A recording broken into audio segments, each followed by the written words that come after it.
Maraming salamat po. Manatili na po tayo sa ating pong pagkakatayo at ating pong kuhanin po ang ating pong mga Bibles.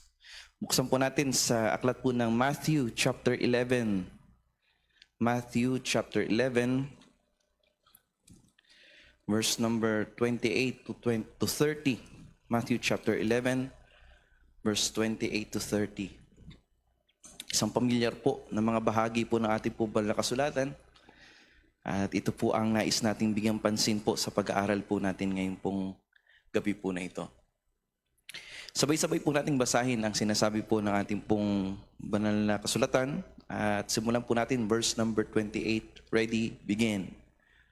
Come unto me, all ye that labor and are heavy laden, and I will give you rest. Take my yoke upon you and learn of me, for I am meek and lowly in heart, and ye shall find rest unto your souls. For my yoke is easy, and my burden is light. Palain po ng Panginoon ang pagkabasa ng kanyang banal na salita. Tayo pong lahat ay manalangin. Dakilang Ama, sa iyo namin pinagkakatiwala ang aming pong magiging pag-aaral sa gabi na ito. Dalangin namin ang inyong pong presensya sa aming kalagitnaan. Ang inyong Santo Espiritu, Panginoon, na mangungusap sa amin. Maliban, Lord, na kayo ang maging sentro ng gawain ito. Kami, Panginoon, ay walang magagawa at anumang aming gagawin ay kailanman hindi makapagbibigay ng kaluguran sa iyo. Kaya, Panginoon, pinagtitiwala namin sa iyo ang lahat ng ito. Sa bawat salita na lalabas sa iyong lingkod ay pagpalain po ninyo, maging challenge, pagpapala sa bawat makikinig. At gayon din po sa aming pong pastor, kayo magpala, Panginoon, din sa kanyang mga kasama din sa kanila pong gawain sa lugar ng Cebu. Kayo magpala, Lord, at mag-ingat sa kanila. Tinutulala namin sa iyo lahat ang gabi na ito sa pangalan ni Jesus. Amen. Amen. Magsiupo na po tayo. Ang iba po sa atin, maramang kabisado po natin yung mga passage po na ating pong binasa. Ito po ay madalas nating napapakinggan. Ilang message na po ang napakinggan natin patungkol po dito. Pero I believe, importante na lagi nating ipinapaalala ito sa bawat isa po sa atin. Dahil po sa sentro po ng ating pong magiging pag-aaral din naman ngayon, lahat tayo ay kailangan natin ang mga salitang ito. Kailangan po natin. Ang pamagat po ng ating pong pag-aaral is an invitation to the overwhelmed. An invitation to the overwhelmed. Pwede rin po at kinukonsider ko rin po nung ginagawa po ang mensahe, an invitation to the exhausted. Yung pagod. Hindi ko po alam kung sino ang nangangailangan ng mensahe pong ito sa atin ngayon. Pero I believe, kailangan po natin itong lahat. Kasi sa nature natin bilang pong mga tao, kalikasan po natin, dahil sa ating pong limitasyon, sa ating pong kakulangan, likas po natin ang mapagod. Alam niyo po, sa panahon natin ngayon, napaka-busy ng mundo natin ngayon. Hindi niyo po napapansin, napaka-busy. Sineselebrate ng tao ang exhaustion, parang badge of honor yan. Kapag pagod na pagod ka, pakiramdam mo, ang dami mong ginagawa. Ito po yung takbo ng mundo natin eh. Para bang kapag hindi ka pagod, something is wrong. Pag hindi ka pagod, parang may mali ah. Parang hindi ako pagod. Sa panahon po natin ngayon, ang mundo natin ay tumatakbo po sa kalalagayan na tayo po ay nasa constant state ng pagod. Hindi lang po physically. Kasi ang physical po na exhaustion, ipahinga mo lang, itulog mo lang, mag-leave ka lang sa trabaho, bakasyon ka, ang physical na exhaustion na nasusolusyonan eh. Pero merong deeper exhaustion na kailangan i-address ng bawat isa po sa atin. At ito po'y hindi natin napapansin na nasa atin na. Nandun na pala tayo sa kalalagayang ganun. No wonder na minsan, kahit yung mga desisyon natin, kahit yung outlook natin, kahit yung mga kung paano natin tignan ang mga nangyayari sa paligid, naaapektuhan na rin ng pagod na nararamdaman po natin. Even yung mga, sabi ko nga kanina, yung mga desisyon natin, even yung pagtitake natin sa mga nangyayari sa paligid, na kung tutusin, kung nasa kalalagayan tayo, alam natin to kapag dumaan tayo sa problema na ang pakiramdam natin napaka spiritually strong tayo. Kahit na anong problema, kahit na anong sitwasyon dumating, hindi, panatag lang tayo. Pagtiwala lang natin sa Panginoon yan. Pero pansinin niyo, even sa mga history natin sa ating pong mga buhay bilang mga mananampalataya, meron din naman mga panahon na kung tutusin, hindi naman ganun kabigat yung problema. Hindi naman, ulit-ulit naman ang problema eh. Meron ba sa inyo na problema nung pang-tuition, sa susunod hindi na pinoblema iyon? Paulit-ulit. Bayarin, paulit-ulit. Sakit, paulit-ulit. Problema sa kapwa, sa tao, sa asawa, sa kapatid, sa mga tao sa paligid, paulit-ulit. Nasa cycle. Mapapansinin natin, minsan, pag kinumpara natin yung pinagdaanan natin ngayon, hindi naman ganun kabigat. Kumpara sa pinagdaanan natin dati, pero bakit ngayon yung sitwasyon natin, dinadaanan natin ngayon, parang pasan natin ng mundo, napakabigat. Ang issue ba is yung problemang pinagdadaanan natin or yung estado po ng ating pong kaluluwa? I believe po na napakalaki po ng kinalaman, ng estado po ng ating pong kaluluwa. And that is why, ang Panginoong Sukristo, siguro po nung binanggit po ng Panginoong Sukristo itong mga talatang ito, nakita niya yung mga taong sumusunod sa Kanya. Mga tao po na sa Kanyang pagtuturo, eager sila na sumunod sa Panginoon. Nung unang panahon, parang artista si Jesus Christ. Kahit saan siya magpunta, may mga followers. Sumusunod sa Kanya. Minamasdan ano yung mga milagro, ano yung mga turo na babanggitin niya, mga aral na babanggitin niya. Na para bang ang mga tao is merong hinahanap. Gutom ang tao. Uhaw ang tao. Doon sa something na void sa kanilang buhay. Ito po mga tao na ito, the same people, yung mga Israelita po, yung mga Jews po na nandito, nung time na pagkakasulat, nasa under sila ng imperyo po ng Roman Empire. Nandun na ang dami pong ini-impose na mga batas sa kanila na hindi ayon doon sa kung ano ang batas na kung saan inilatag ng Panginoon sa kanila. Nandun yung mga taxes, nandun yung mga dapat nilang gawin. Ang mga tao naghahanap ng kapahingahan sa kalalagayang iyon. The same situation din naman na kinalalagyan natin ngayon.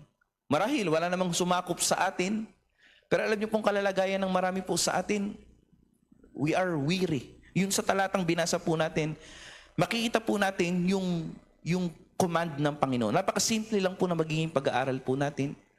Pero gusto kong makita po natin ang mensahe po ng Panginoon sa atin sa oras na ito. Ang sabi niya, "Come unto me, all ye that labor and are heavy laden." Yung labor po na yon, or yung salitang weary, ito po ay pumapatungkol doon sa mga tao na sumusunod sa Kanya, na humantong na sa kalalagayan that they are striving for something. Marahil ito'y trabaho. Nagsusumikap ka na magsumipag sa trabaho, gawin ang dapat mong gawin, mag-extend marahil ng oras na dapat uuwi ka na pero nag-i-extend ka pa dahil meron kang gustong i-accomplish sa project ninyo o sa nais mong gawin. Marahil ito'y mga goals na nais natin o mga heart's desire na gusto nating maabot, na pinaglalaanan natin ng panahon, ng lakas natin, gusto nating makuha ito. And yet, nandun tayo sa kalalagayan na parang kahit ganong pagod natin, kahit na anong sakripisyo na, parang ang layo pa rin. Naranasan niyo po ba yung ganon? Meron kang plano, meron kang goal, meron kang marahil timeline sa sarili mo na isinet, dapat sa panahong ito, nakuha ko na yung promotion na ito, nakuha ko na yung gusto ko na ito, nabili ko na ito, na-establish ko na ito. Pero alam natin yung pakiramdam na ginawa mo ang lahat pero parang ang layo pa rin. Yun po yung idea ng salitang weary and or yung labor. All ye that labor. Ginawa mo ang lahat, pero parang walang bunga yung ginagawa mo. Marahil, hindi lang po patungkol to sa material. Marahil ito rin patungkol din sa mga relasyon sa buhay natin. Ginawa mo na ang lahat para mapagbuti yung relationship nyo bilang mag-asawa. Maayos yung relationship nyo, relationship mo sa mga anak mo, sa mga tao sa paligid mo, and yet, ginawa mo ang lahat, nag-labor ka, nagsakripisyo ka, pero walang resulta. Nakakapagod yun. Nakakapagod. Kaya yung invitation ng Panginoon, makikita po natin yung command niya na come. Para kanino? To them who labor. To them who labor. Kung tayo po pasok dito, kailangan po natin yung mensahe na to. To them who labor, who are weary, yung pagod sa kakagawa, kakatrabaho, na ma-achieve yung isang bagay, pero tila baga ang resulta ay wala. Makita rin po natin na ito po'y address doon sa salitang heavy laden. Ang heavy laden po, ang idea po niyan is burdened. Parang merong responsibilidad na nakapasan sa iyo. Merong kailangan kang ma-maintain. Sa mga magulang po, alam natin yung pakiramdam na ito. Lalo kapag minando ka na sa kalalagayan na may kailangang i-provide. Merong kailangang may pangangailangan na kailangang mapunan. Napakabigat po noon. Yung burden. Nandun yung burden. Kasi may responsibility tayo sa pamilya. May responsibility tayo sa mga taong mahal natin. At yung responsibility na yun, kapag buhat natin, kapag dala-dala natin, nakakapagod po yun. Dahilan kung bakit maraming mga tao dumadating sa kalalagayan na para bang hindi na nila alam ang gagawin nila. Kaya po, ang command na ito at ang nais ng Panginoon na ito ay hindi lang doon sa mga pagod dahil sa kakalabor. Kasama rin yung pagod dahil sa responsibilidad. Responsibilidad. Pwedeng sa trabaho, pwedeng sa mga tao sa paligid, o pwedeng sa ministry. Marahil meron tayong ministry na ang sitwasyong pinagdadaanan ngayon mabigat. May problema sa tao, may problema sa pangangailangan. Nakakapagdala po ito ng kabigatan sa atin. Kaya po yung talatang ito, napaka-importante pong maintindihan natin. Dahil ang kapayapaan na nais ng Panginoon, yung kapahingahan at kapayapaan na nais ng Panginoon sa atin, hindi po ito imposibleng ma-achieve sa buhay po natin. Hindi ito imposible. Alam natin, sinasabi nila, ang kapahingahan kapag kinuha ka na ni Lord, kapag yung pahinga kapag kinuha ka na ni Lord, totoo naman, sa ministry-wise, ibig sabihin, yung desire na magpagamit at maglingkod, hanggat hindi tayo kinukuha ng Panginoon, ay dapat nandun yung desire natin. Pero pwede tayong maglingkod sa Panginoon nang hindi pagod ang pakiramdam natin. Pwede tayong magtrabaho sa trabaho sa ating kabuhayan na para bang hindi tayo nasasakal at nabibigatan. Pwede tayong magkaroon ng relasyon sa bawat isa na parang hindi ka hindi nabibigatan dahil sa mga marahil conflict o mga sitwasyong pinagdadaanan natin. Lahat ng bagay po na yan, ang sabi ng Panginoon, pwede kong solusyonan. And that is why sabi niya, come unto me. May plano ang Panginoon. Hindi kailangan nating dumating sa piling ng Panginoon sa langit para makasumpong ng kapahingahan. Yung nakalagay na rest in peace anong tawag doon? Lapida, yung rest in peace. Hindi lang po sa lapida natin kailangan, hindi lang lapida ang pwedeng paglapatan po noon kapag tayo ay namatay na. Pwede tayong magkaroon ng resting in peace sa buhay natin. At ito'y ino-offer ng Panginoon sa atin. Ang importante lang, matuto nating mapakinggan kung ano yung kino-command niya sa atin. There is a command. Ang sabi ng Panginoon, come. Come unto me, all ye that labor and are heavy laden, and I will give you rest. Napaka-importanting invitation po sa atin. Kasi sa sobrang dami ng ating ginagawa, sa sobrang kumukuha ng atensyon po natin, sa sobrang dami ng dapat kailangan gawin natin, nakakalimutan natin Nilalang tayo ng Panginoon na kasama sa disenyo natin bilang mga tao ang pahinga. Nung nilalang ng Diyos ang langit at ang lupa, in 7 days, kasama sa programa, at hindi extra yun, kasama talaga sa programa, yung kapahingahan, yung pagpapahinga. And that is why in-establish ng Panginoon ang Sabbath, dahil kailangan natin ito. Dahil pwede naman tayo mabuhay na walang kapahingahan, pero anong klase, napaka-miserable po nun. Napaka-miserable nun. Sa pag-aaral po natin, gusto ko makita natin yung command ng Panginoon na come. Ang misconception po natin minsan dito sa invitation ng Panginoon na tayo'y lumapit sa Kanya is, maraming mga tao kapag pagod, ang gusto is i-isolate ang kanyang sarili. Naranasan niyo na po ba yun? Kailangan ko munang, I want peace and quiet. I want peace and quiet. Kapag bigat na bigat ka na, kapag puro problema na ang pinagdadaanan, napakabigat na ng sitwasyon mo, ang kadalasang reaction ng maraming mga tao is to isolate themselves. To recollect themselves. Yan yung actually yan nga ang minsan ay filosofiya ng marami na baka kailangan mo munang hanapin ang sarili mo. Narinig niyo na po ba 'yon? Hanapin ang sarili.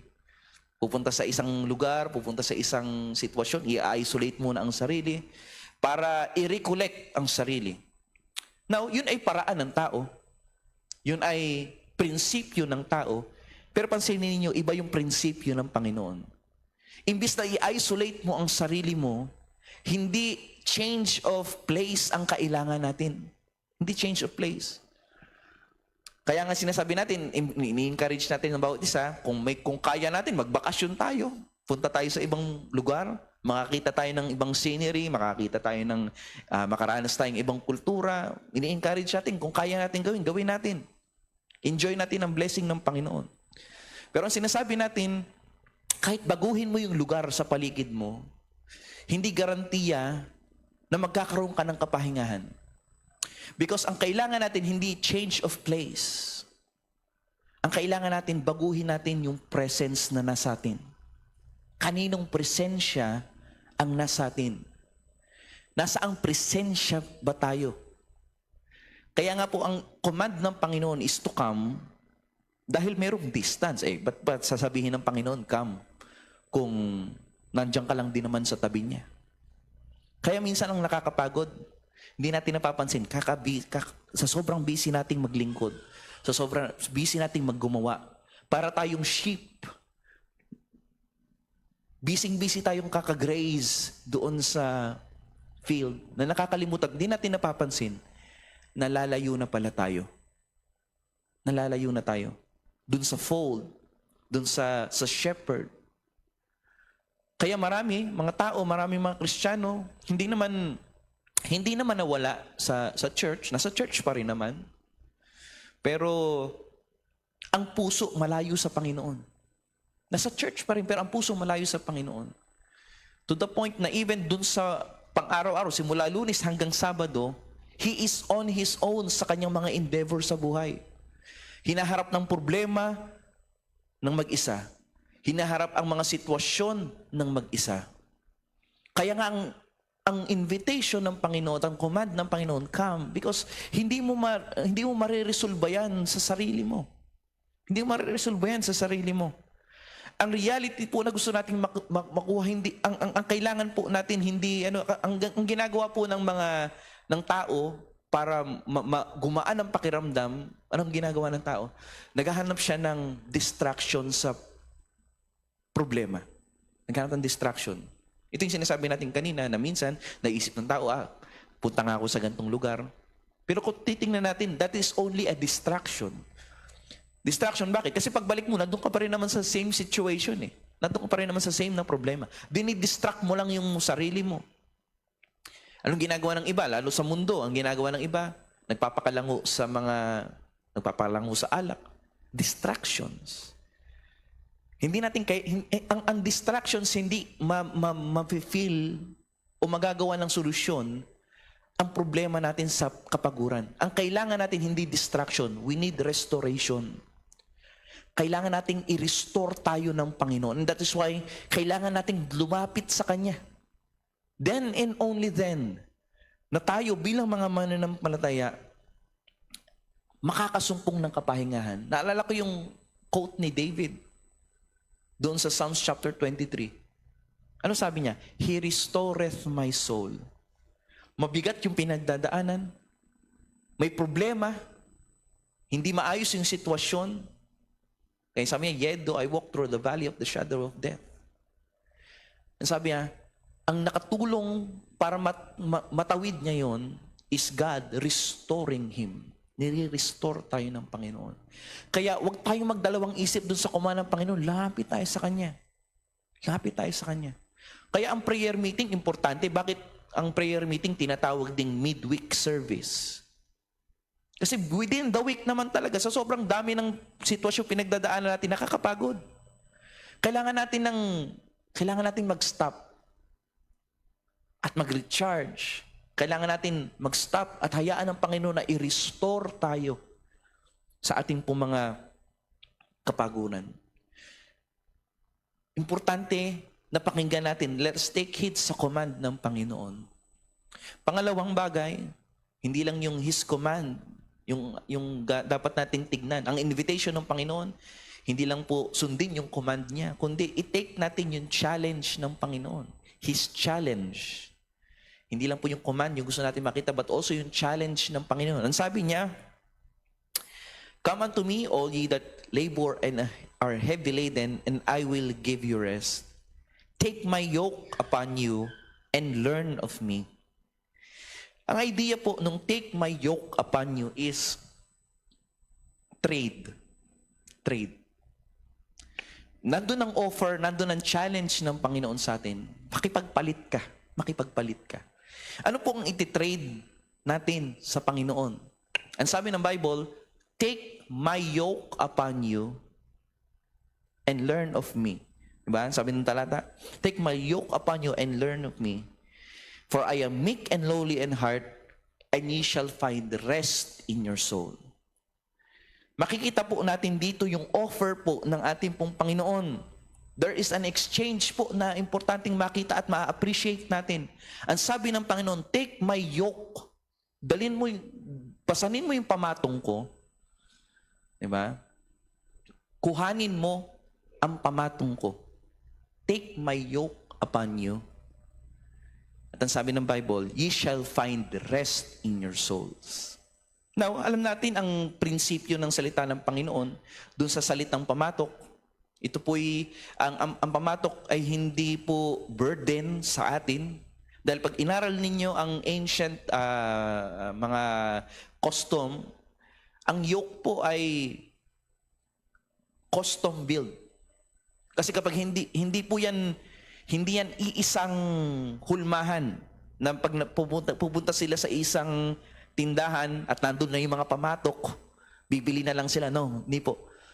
Hindi pa pwedeng ganun dahil ang mangyayari, kung hindi sukat yung pamatok doon sa hayop, doon sa ox, masusugat, masasaktan lang lalo yung hayop. Kaya ang yoke is custom build. Custom build. Kung ano yung lapat sa atin. Na gusto ko makita po natin ang katotohanan ng banal na kasulatan na kung merong higit na nakakakilala sa atin, walang iba kundi ang ating pong Panginoon. Hindi ibig sabihin na, ba't si kapatid na ganito ang ginawa niya, naging okay naman. Naging siya. May mga pagkakataon na yung gagawin ng iba, marahil hindi uubra sa iyo. Pero kung papakinggan natin kung ano ang disenyo ng Panginoon para masolusyonan yung problema mo, hindi mo kailangan maging kagaya ng iba. Ang kailangan lang, siguraduhin mo lang na yung paraan na gagawin mo, yung yoke na ipapatong mo sa sarili mo is custom build para sa iyo. Ang nakakapagod is yung we are striving na maging kagaya ng iba. Yung kagaya ng iba. Bakit si kapatid na ganito? May problema siyang pinagdadaanan, pero bakit okay naman siya? Wala naman siyang problema. Nakapaglilingkod naman siya. Bakit ako ganito lang ang pinagdadaanan ko? Parang bigat na bigat ako. Ang disenyo ng Panginoon sa atin, iba-iba. And that is why yung yoke is custom built para sa atin. At isa pong katotohanan na gusto rin nating makita is yung paraan ng ancient farming. Kung dalawang hayop yan na kailangan ng pamatok, hindi parehong bata parehong batang hayop, parehong batang ox ang magka-partner. Palagi yon, merong isang, ang tawag nila is yung stronger ox, yung experienced ox. At isasama nila dun is yung inexperienced, yung bata. Yung bata po, ang bata, ang trabaho niya, sumunod lang. Ang trabaho ng bata, sumunod lang. Yung bumubuhat talaga, yung doing the heavy lifting, yung stronger ox. Siya yung bubuhat, siya yung magdedirect kung saan pupunta. Ang kailangan gawin ng younger ox, sumunod lang. Yun ang prinsipyo kung bakit ito yung halimbawang ginamit ng Panginoon. Ang stronger ox, hindi tayo. Kaya tayo napapagod because hindi naman dapat tayo ang bubuhat, but we are doing the lifting. Pinubuhat natin, sinusubukan nating brasuhin ang mga bagay sa buhay natin. Brasuhin ng problema, brasuhin yung sitwasyon, brasuhin na ayusin yung relasyon, brasuhin na makuha yung promotion. Dinadala natin sa atin yung kabigatan na hindi niya ng disenyo ng Panginoon. Ang sabi ng Panginoon, take my yoke upon you. Kaya nga sabi, my burden is light. Kasi ang kailangan natin gawin, hindi yung buhatin ang sitwasyon. Ang kailangan natin, sumunod lang sa Panginoon. Kasi ang bubuhat siya. Kaya tayo napapagod. Kaya tayo na-exhaust. Kaya tayo na-overwhelm sa ating pong mga buhay, sa mga problemang pinagdadaanan natin because binabraso natin, binubuhat natin yung mga bagay na hindi dapat natin buhatin, na dapat ang Diyos ang bubuhat at ang kailangan lang natin sumunod sa Kanya. Meron bang bagay sa buhay mo ngayon na kung magiging honest ka, binabraso mo? Ikaw ang gumagawa ng paraan. Ikaw ang gumagawa ng sarili mong diskarte. Kaya tayo napapagod. Ang dapat bubuhat is yung stronger ox. Tayo yung younger, tayo yung weaker. Ang stronger ox ay ang ating pong Panginoon. Ano pong ginagawa nito? Kung bakit nandun ang challenge ng Panginoon na dali natin sa Kanya yung hayaan natin siya ang mag-direct, siya ang magbuhat. Because ito ang mag-aalis sa atin sa self-reliance. When we self-rely sa mga sitwasyong pinagdadaanan natin, tayo rin ang magdidesisyon. Tayo ang gagawa ng paraan, tayo ang mamumroblema sa mga sitwasyong pinagdadaanan po natin. Kaya anong mangyayari? Papagod tayo. Kapag tayo po ay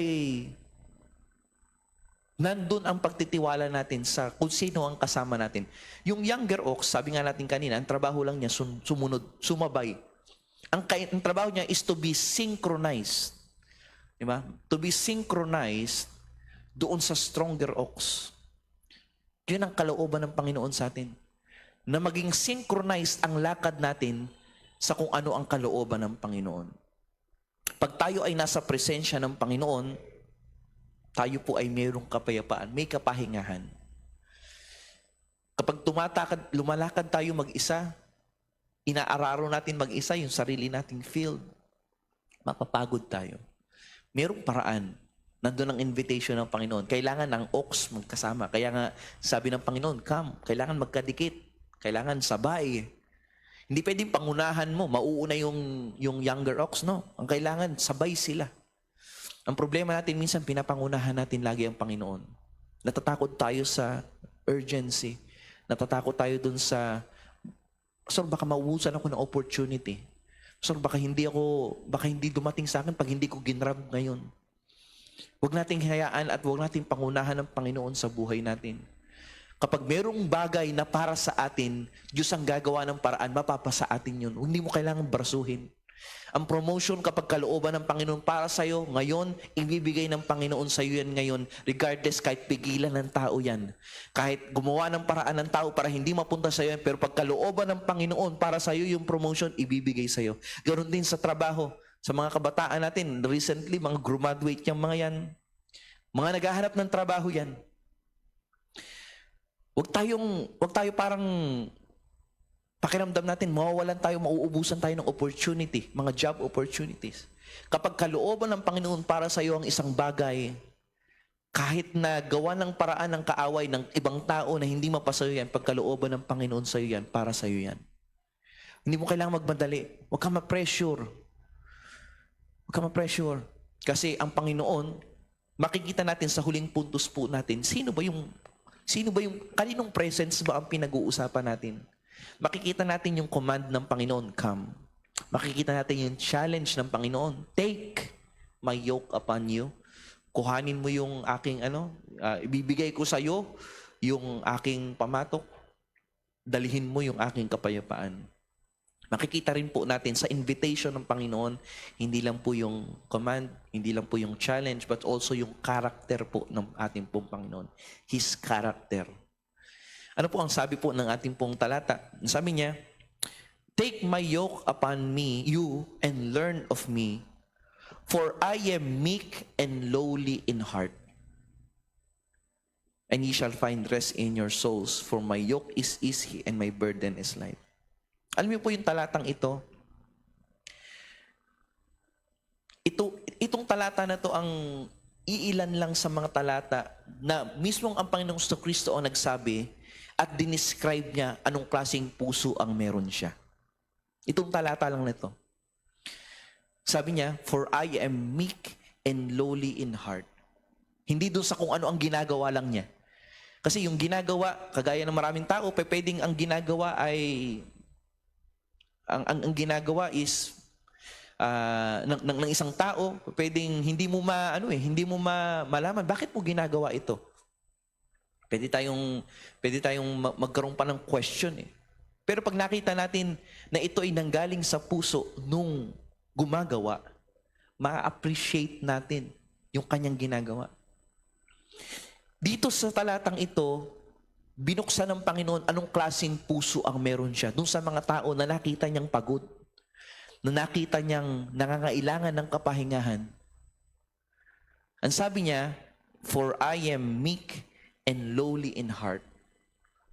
Gusto ng Panginoon makita natin ang klase ng puso na meron siya towards sa atin. Kaya sabi ko kanina, hindi natin alam kung sino ang nangangailangan nito. Pwedeng tayong lahat. Pwede ngayon, okay tayo, pero for sure, darating tayo sa pangangailangan ng kapahingahan.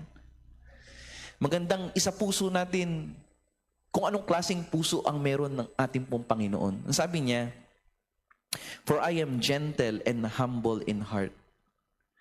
Alam niyo po, yung description po na to ay magbibigay sa atin ng idea kung paanong tayong bilang mga tao ay, una, napapagod in the first place because takot tayo minsan sa failure. Takot tayo sa failure. Na kapag tayo ay nag-fail, ang tingin ng mga tao sa atin, magiging negatibo. Magiging negatibo. Ang tingin ng asawa natin sa atin, mapapangit ang tingin sa atin. When we fail, yung mga tao sa paligid natin, when we fail, negatibo. Takot tayong lahat sa failure. Sa ministry, takot tayong lahat sa failure. Pero yung talatang ito na nagsasabi na, for I am meek. Yung idea po ng meek is gentle. Gentle. Ang Panginoon natin is gentle. Kilala kasi tayo ng Panginoon eh. Na meron tayong limitasyon. Magkakamali tayo. Mapapagod at mapapagod tayo. Kaya itong mga talata na ito, hindi ito, makikita natin na itong talata na ito, hindi talata ng pagsusumbat sa kahinaan natin. Hindi pagsumbat sa kahinaan natin. Hindi pagsumbat sa kung ano yung wala sa atin. Kundi, ang mga talatang ito ay nagpapakita na naiintindihan ng Panginoon yung kalalagayan natin. For I am meek. Even when we fail, ang Diyos po hindi po tayo lalatiguhin pa sa sitwasyong kinalalagyan natin. For I am meek, or I am gentle, and humble in heart. Ang Panginoon po natin sa kanyang puso, naiintindihan kung ano yung kakulangan at kahinaan natin. Mapapagod at mapapagod tayo.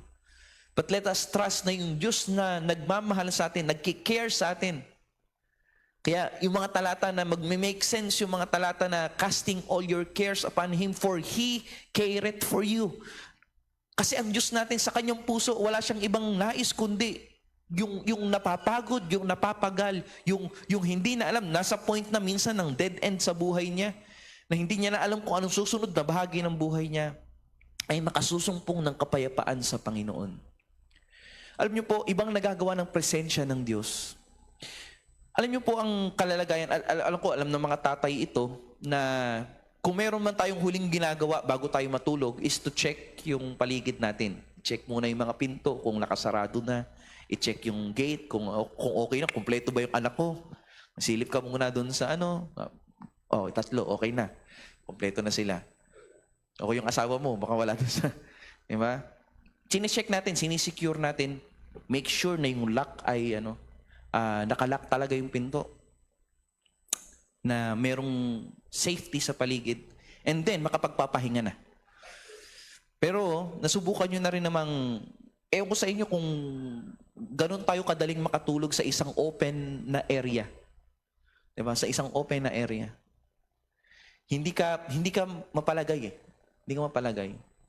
Hindi ka safe eh. Pakiramdam mo kasi, nasa ano ka, you are vulnerable sa kahit na anong pwedeng masamang tao sa paligid mo. Di ba?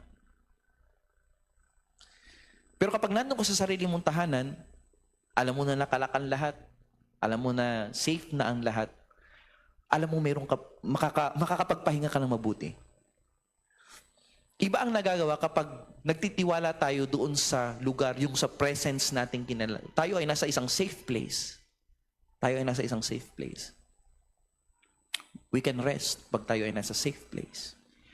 At walang ibang pinaka-safest place sa mundong ito kundi sa presensya po ng Panginoon, sa kalooban ng Panginoon. Kahit may problema ka, kahit may mga taong nag-iisip ng masama sa iyo, kahit may mga sitwasyon sa paligid mo na hindi mabuti, hindi maganda sa marahil patingin ng tao, pero as long as nandun ka sa presensya ng Panginoon, alam mong kasama mo ang Panginoon, you can still find rest. Makapagpapahinga ka.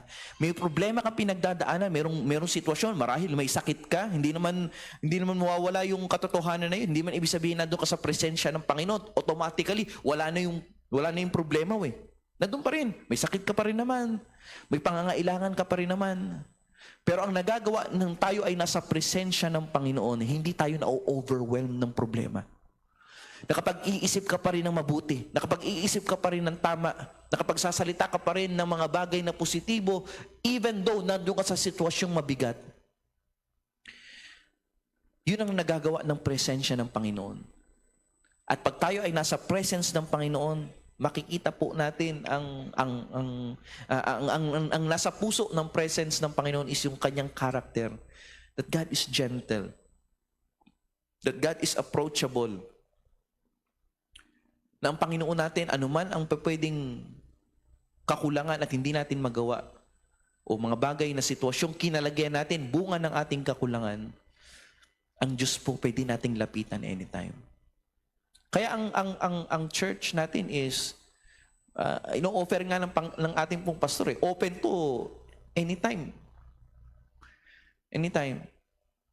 Kung gusto nga nating mag-pray at sa sobrang bigat ng kalalagayan natin, iba yung nagagawa ng nandun sa bahay. Kaya nga ang church, ang bahay-sambahan, tinawag na bahay panalanginan. Alam mo kung bakit? Kasi kung iba yung nagagawa nung presensya ng Panginoon. Although sinasabi natin, hindi nasa church natin, kahit nasa ibang lugar ka. Pero iba yung nagagawa nung nandito ka sa isang lugar na kung saan alam mong nais ng Panginoon na katagpuin mo sa. Kaya yung prayer meeting, dapat hindi natin binabaliwala. By the way, ini-encourage natin ng bawat isa. Ilang linggo na lang, yung ating pong prayer meeting ay i-relaunch natin. Magbabago tayo ng program, magbabago tayo ng setup, doon tayo sa baba. Para ma-appreciate natin na kung merong gift ang Panginoon sa atin na dapat natin ma-appreciate. It is the gift of prayer. Gift of prayer. Na anytime pwede tayong lumapit sa Panginoon, mag-pray, pumunta sa bahay-sambahan upang manalangin. Kung ginagawa nga ng mga Katoliko yan eh. Hindi mo papansin yung mga Katoliko bukas sa mga simbahan pag ano. Kasi anytime may pupunta doon, mananalangin. Sila yun. Sila yun ha. Mga, kung tutuusin, mga tao na kung pag nag-uusapan, relasyon sa Panginoon. Baka nagpupunta ka sa church pero wala namang relasyon talaga sa Panginoon. How much more tayong mga mananampalataya? Ang hindi natin isisik ang presence ng Panginoon sa ating buhay. Na kapag may problema, ang first choice natin is isolate ourselves. Na kung tutusin ang command ng Panginoon, lumapit tayo sa Kanya. Pagpunta mo dito, nandito naman si pastor. Diba? Magpa-office ka na rin. Kausapin mo. May mga sitwasyon sa buhay natin na minsan hindi natin kailangang sobrang laki na muna ng problema mo bago ka mag-seek ng kapahingahan, bago ka mag-seek ng advice, bago ka mag-seek ng payo mula sa ating pastor. Hindi mo kailangan ganun. Sa panahon lang na ikaw ay merong dinadala, lapit tayo sa Panginoon. Lapit tayo sa lingkod ng Panginoon. Lapit tayo sa pastor natin, makipag-usap tayo. I-encourage natin ang bawat isa na kung merong mang kabigatan sa buhay natin, huwag tayong mahiya, huwag tayong matakot. Makikita natin doon yung karakter po ng ating pong Panginoon, yung kanyang puso. It is an open invitation to those who are overwhelmed. Kung tayo, sa ating pong pagtatapos, ay overwhelmed na sa mga sitwasyon sa buhay natin. Anong araw ba ngayon? Anong date ba ngayon? 16? 17? Layo pa ng katapusan. Pakiramdam natin, katapusan na rin natin. Layo. Wala yung pang katapusan.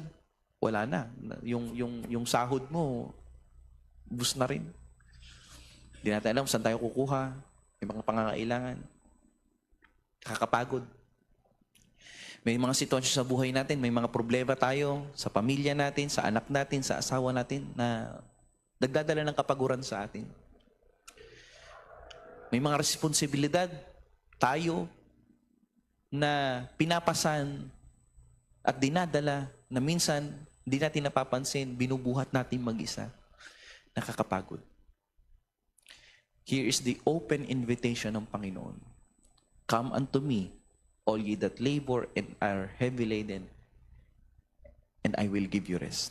Ang Diyos magbibigay ng kapahingahan sa atin. Lapit tayo sa Kanya. Tayo po ay manalangin, tayo po ay pumikit. Dakilang Ama, sa oras na ito, kami kumikilala, Panginoon, ang inyong pong kabutihan, ang inyong puso sa buhay ng bawat isa po sa amin. Sa aming pong mga buhay, may mga sitwasyon, Ama, na masasabi po namin na sa kakayanan namin bilang mga tao, hindi namin magagawang makatawid, magawa ang mga bagay na ito. Napapagod kami, Ama. Nahahapo, nadi-discourage, na-overwhelm, Panginoon, sa mga sitwasyon sa aming pong kapaligiran. Pero Lord, ito ang imbitasyon, Panginoon, ng inyong pong salita. Na hindi namin kailangang pasanin itong mag-isa. Hindi namin kailangang buhatin, brasuhin ng mga bagay sa buhay namin. To the point, Panginoon, na kami ay mapagod, mapagal, Panginoon. Dahil alam namin, kung merong higit na dapat pagtiwalaan kami sa mga sitwasyon sa aming pong buhay, di ba ng iba kundi kayo? Kayo ang nakakakilala sa amin. Ang pamatok ninyo